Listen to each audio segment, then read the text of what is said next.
Bienvenue à tous au 13h de ce samedi 10 février 2018. Bonjour, voici le sommaire.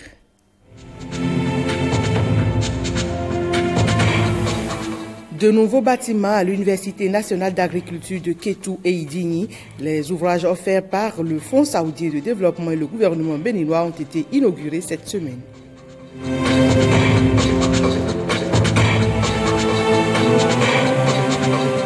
Les propriétaires terriens de Glodjigbe entrent déjà en possession de leur fonds de dédommagement. Les travaux pourront donc démarrer sur le chantier. Les détails à suivre dans ce 13h.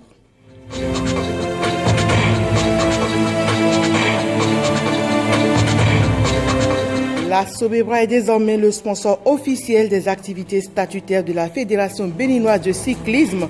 Le compte rendu de la cérémonie de signature de l'accord de partenariat dans un instant. Mesdames, Messieurs, à nouveau bonjour. Remise officielle de plusieurs blocs administratifs, mais aussi pédagogiques sur les campus de Kétou et de Sakété de l'Université nationale d'agriculture. Des ouvrages réalisés grâce au Fonds saoudien de développement et à l'État béninois pour améliorer qualitativement les conditions de travail des animateurs et usagers de ces campus. Guillaume Avienou, Brice Humbo pour le reportage. Une délégation de 4 ministres du gouvernement et celle du Fonds saoudien de développement sur le campus d'Idigny dans la commune de Kétou. Elles sont là pour la remise successive de blocs administratifs et pédagogiques sur les sites d'Idigny et d'Awaï dans la commune de Kétou, mais aussi sur le site de Sakété dans la commune qui porte le même nom.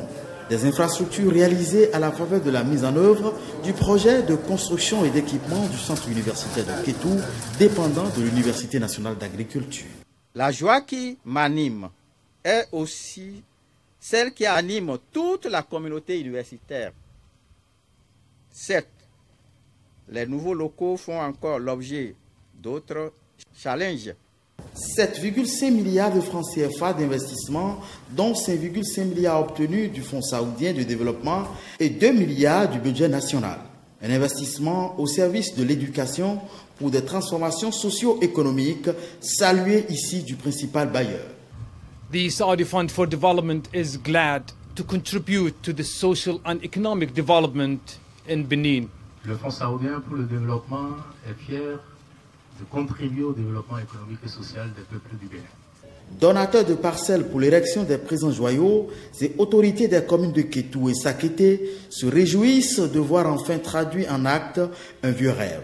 Le gouvernement qui fait de l'agriculture un levier du développement du pays, puis de la question de l'emploi des jeunes, une priorité, voit dans la multiplication universitaire de formations spécialisées une matérialisation de sa vision. Vision contenue dans le PAG, soutenue par les réformes en cours. Le président Patrice Talon et son gouvernement ont décidé, à travers le programme d'action du gouvernement, de faire du secteur agricole le principal levier de développement économique, de création de richesses et d'emplois au Bénin. L'Université nationale d'agriculture est l'outil le plus important de la concrétisation de cette vision. L'université reste une référence en matière d'enseignement fondamental, de recherche et de formation. L'université peut-elle efficacement jouer ce rôle dans un état de délabrement total? À l'évidence, la présence effective d'infrastructures habilitantes et capacitantes dans les nouvelles universités restera le facteur clé de réussite de cette réforme. Ces bâtiments que nous avons devant nous sont une réponse à cette inquiétude.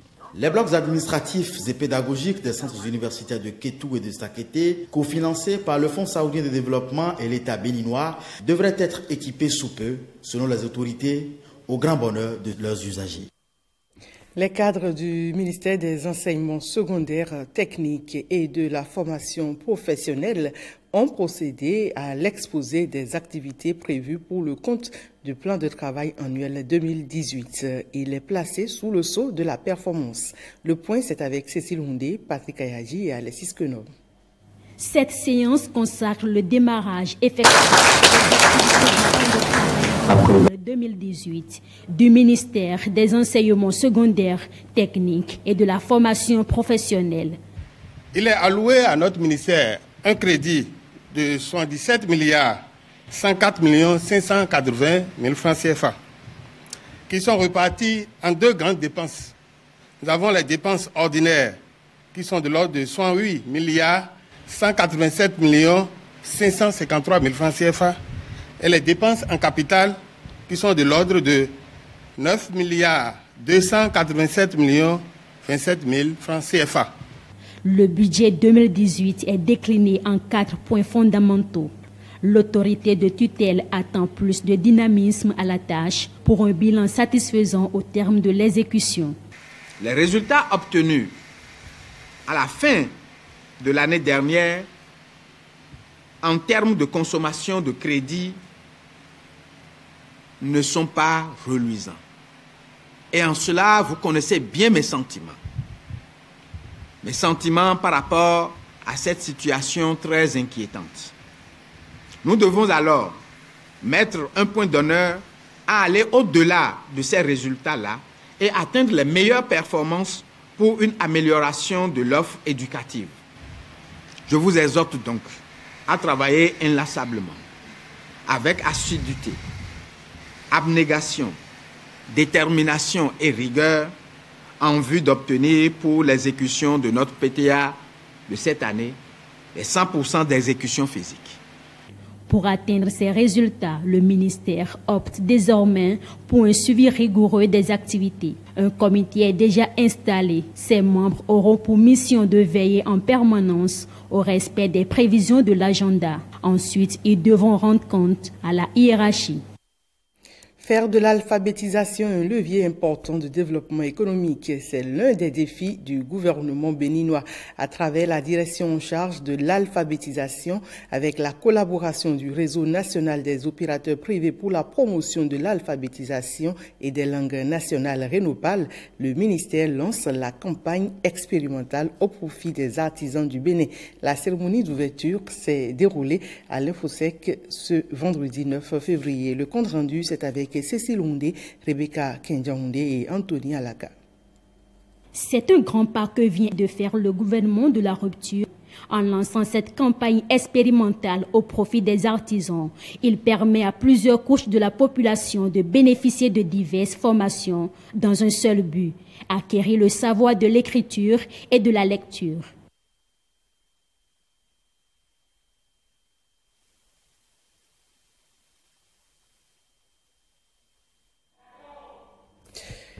Voilà un problème technique avec ce reportage. Nous y reviendrons dans nos prochaines éditions. On poursuit cependant avec cette information que je vous annonçais en titre. Certains propriétaires terriens du domaine de l'aéroport de Glodjigbe entrent déjà en possession des fonds de dédommagement. L'opération a lieu à l'arrondissement de Glodjigbe. Le constat dans ce reportage de William Tchouki. Au siège de l'arrondissement de Glodjigbe, c'est une course contre la montre pour ces présumés propriétaires terriens. Je suis venu ici remplir les dernières informations par rapport à l'aéroport. Comme Athanas Renvi, les pièces de sa parcelle en main, ils sont plusieurs dizaines qui se bousculent devant les membres de la commission chargée de vérifier l'authenticité des documents et du dédommagement. Nous procédons à la signature des PV d'accord avec les différents propriétaires terriens que nos vérifications ont pu prouver qu'ils sont les vrais propriétaires des différents immeubles identifiés dans le domaine de l'aéroport de Glodjigbe. Donc nous sommes là, ça fait la deuxième semaine à l'arrondissement de Glodjigbe et selon notre chronogramme, nous devons faire 2 semaines à Glodjigbe, une semaine dans la commune de Tori-Bosito, à Tori-Avamin, une semaine à la commune de Zé, à Tango-Diavier, à l'arrondissement de Tango-Diavier. Mais nous comptons quand même, vu l'affluence qu'il y a, les populations sortent énormément. Depuis que nous sommes là, chaque matin très tôt, ils sont là. Mais nous, la commission s'y met quand même pour évoluer. Les populations sortent pour percevoir les indemnités de dédommagement. Le constat est aussi fait sur place par le premier responsable de l'Agence nationale du domaine et du foncier. Je voudrais me satisfaire surtout de la mobilisation des populations et du calme que ces populations observent dans le remplissage et la formalisation qui leur incombe. Je voudrais aussi remercier les membres de la commission pour leur disponibilité et surtout les autorités locales et les têtes couronnées pour tout ce qu'elles ont fait afin que les choses se déroulent comme ça. Environ 2000 propriétaires sont concernés par la première phase du dédommagement. C'est la principale zone, comme l'indique cette carte. C'est elle qui abritera l'infrastructure et les travaux démarrent le 20 février prochain. Et pour une durabilité de nos routes, il est nécessaire de les entretenir et pour cela, il faut d'abord donner une place de choix aux acteurs concernés par l'entretien routier au Bénin. À cet effet, il se tient depuis le 5 février une formation sur le management et l'entretien routier à l'endroit de 25 techniciens. Rosemont Tiakbe et Blaise Adampo nous en font le compte rendu de la cérémonie d'ouverture. La route au Bénin reste le mode de transport le plus utilisé dans les échanges nationaux et internationaux. La route, un outil de développement important dont il faut prendre soin. Et le présent atelier démontre une fois encore la place accordée à l'entretien routier par le ministère des Infrastructures et des Transports. Il forme 25 nouveaux techniciens de la Direction générale des infrastructures et des divisions territoriales des infrastructures et des transports sur le management de l'entretien routier.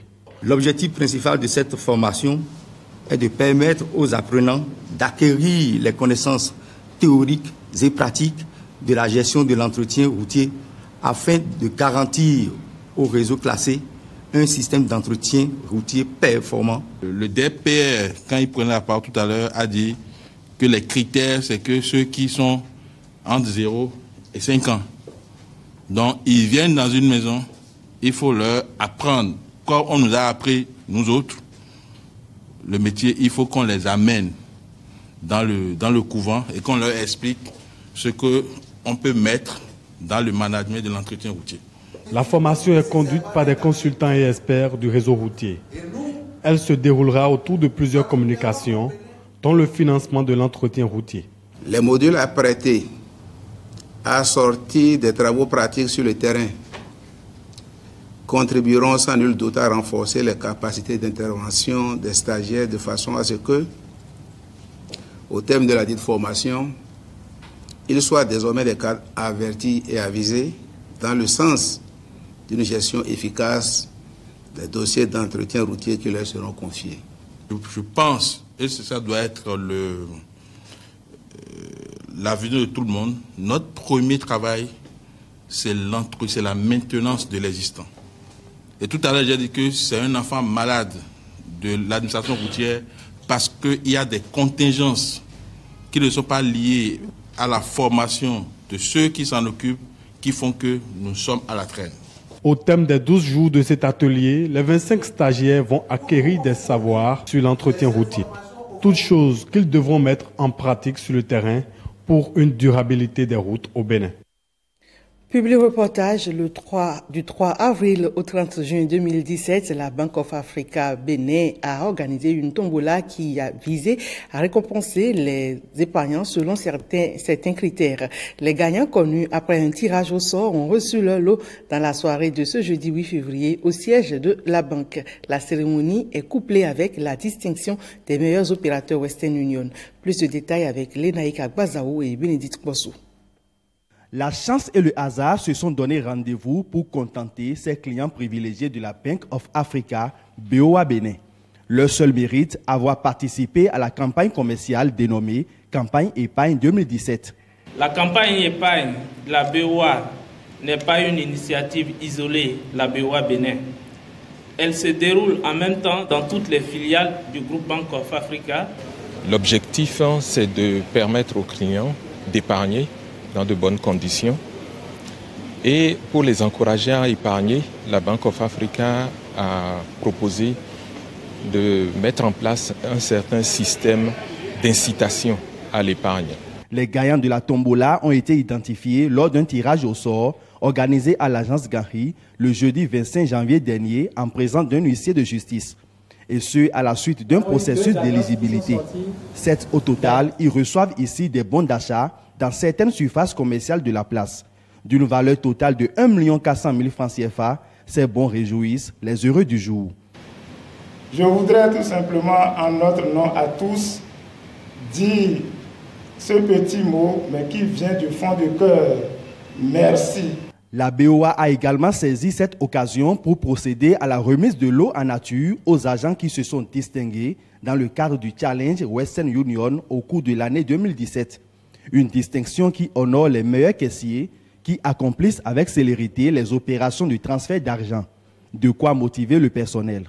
Cela nous galvanise, nous encourage à faire mieux, davantage développer notre aspect commercial pour avoir plus de clients. La BOA existe au Bénin depuis 1990. Fort de son slogan « La force d'un groupe, la proximité d'un partenaire », elle compte 48 agences sur toute l'étendue du territoire national. Ces extensions continues font d'elle le premier réseau bancaire au Bénin. Du sport à présent, les encadreurs de handball et de basketball recrutés par l'État pour prendre en charge les classes sportives ont reçu leur attestation de fin de formation. Ces futurs formateurs des sports de mai retenus par ce projet ont reçu les rudiments nécessaires afin de mieux encadrer les prochaines gloires du sport dans les départements de l'Atlantique et du littoral de l'Ouémé et aussi que du plateau. Retour sur la cérémonie de remise des attestations avec Patrick Ayadi et Amitié Sagbidi. Ils sont désormais aguerris pour éclore les talents des jeunes des lycées et collèges. Au terme d'une semaine de formation assidue, les encadreurs en basketball et en handball des départements de l'Atlantique littoral et de l'Ouémé plateau sont outillés en planification et gestion des séances d'entraînement. Nous avons été surtout satisfaits par l'enthousiasme qui a animé les participants, la volonté et l'engouement qu'il y a eu. Nous avions senti en eux qu'ils ont envie de faire et cela déjà ça nous motive. Dans les jours qui viennent, nous allons les déployer sur le terrain pour qu'ils aillent au contact des enfants, pour qu'ils aillent d'abord dans toutes les écoles de notre pays et les lycées, récupérer les listes que nous avons précédemment déposées. Et après avoir collecté ces listes-là, ils vont pouvoir dresser la liste des élèves à leur charge dans chaque zone. Et en mars, ils vont commencer réellement l'entraînement avec les enfants sur le terrain. À la remise de leur parchemin, l'autorité en charge de la mise en œuvre de ce programme se veut très claire et ferme quant aux attentes du gouvernement. Vous êtes en mission dans chaque commune, chers encadreurs. N'allez pas sur le terrain comme des gendarmes pour aller contre ce que les autres sont en train de faire sur le terrain. Et chaque enfant que vous allez enseigner demain serait peut-être un homme que vous allez gagner, vous. Donnez le meilleur de vous-même. C'est pour nous le Bénin. Ne créez pas de familiarité déplacée avec nos enfants. Vous êtes responsable. Et l'enseignant, l'encadreur n'a pas de vie privée. Parce que ce que d'autres font en catimini ou bien à l'air libre et que tout le monde laisse, quand vous faites, même en catimini, les réseaux sociaux vont s'occuper de vous. Le projet d'installation des classes sportives est l'un des axes phares du programme d'action du gouvernement. Un projet qui ambitionne révéler le Bénin dans le Gotha du sport mondial. Et je vous l'annoncer aussi un titre, signature d'un partenariat d'accord entre la Fédération béninoise de cyclisme et la Sobibra, la société béninoise des brasseries. Il s'agit en effet d'un contrat de sponsoring qui prend en compte les activités statutaires de la fédération. Les deux parties ont formalisé leur rapprochement ce jeudi 8 février à Golden Tulip Hotel. Le compte rendu de la cérémonie avec Belmondo Atipo, Estelle Dokbonou et Edmond Humbo. La Sobibra casse sa tirelire avec un pactole de sponsoring de 400 millions de nos francs au profit de la Fédération béninoise de cyclisme. Ce partenariat est le fruit de plusieurs années de franche et fructueuse collaboration entre les deux structures. À travers cet accord de partenariat paraphé sous les regards admiratifs de Oswald Romeki, la Sobibra s'engage aux côtés des cyclistes béninois pour une période de 3 ans à compter du 1er janvier 2018 au 31 décembre 2020. Si nous avons pris cette décision d'accompagner le cyclisme, c'est déjà parce qu'effectivement le cyclisme a des valeurs qui sont très très proches de celles que défend notre groupe. C'est aussi parce que c'est une pépinière d'athlètes dans lesquels nous avons foi. Et quand je parle d'investissement, c'est un investissement que je veux être sur le long terme, Le soutien de la Sobebra prend en compte les frais de déplacement, d'hébergement et les primes aux coureurs lors des grands rendez-vous. L'organisation du championnat, l'achat des équipements sportifs ainsi que la couverture médiatique de toutes les compétitions sont prévus dans ce partenariat. C'est l'occasion de vous dire, fini la blague, ça a changé au Bénin, ça a changé. Si un coureur à la traîne, il ne participera pas au prochain championnat, il ne sera pas dedans. Nous voulons des jeunes du Bénin, du sud jusqu'au nord, nous allons les dénicher de partout. Nous voulons gagner cette fois-ci. Il faudrait voir, autour du Faso, on n'était plus les derniers. On n'était plus les derniers et on ne sera plus jamais les derniers. L'engagement de la Sobebra s'inscrit dans la vision du gouvernement qui, depuis plusieurs années, subventionne le sport. Le nouveau jour s'est levé, le nouveau départ est effectif et les performances seront au bout de nos efforts collectifs. Nous avons pris l'habitude pendant plusieurs années de subventionner le sport avec l'effort exclusif de l'État.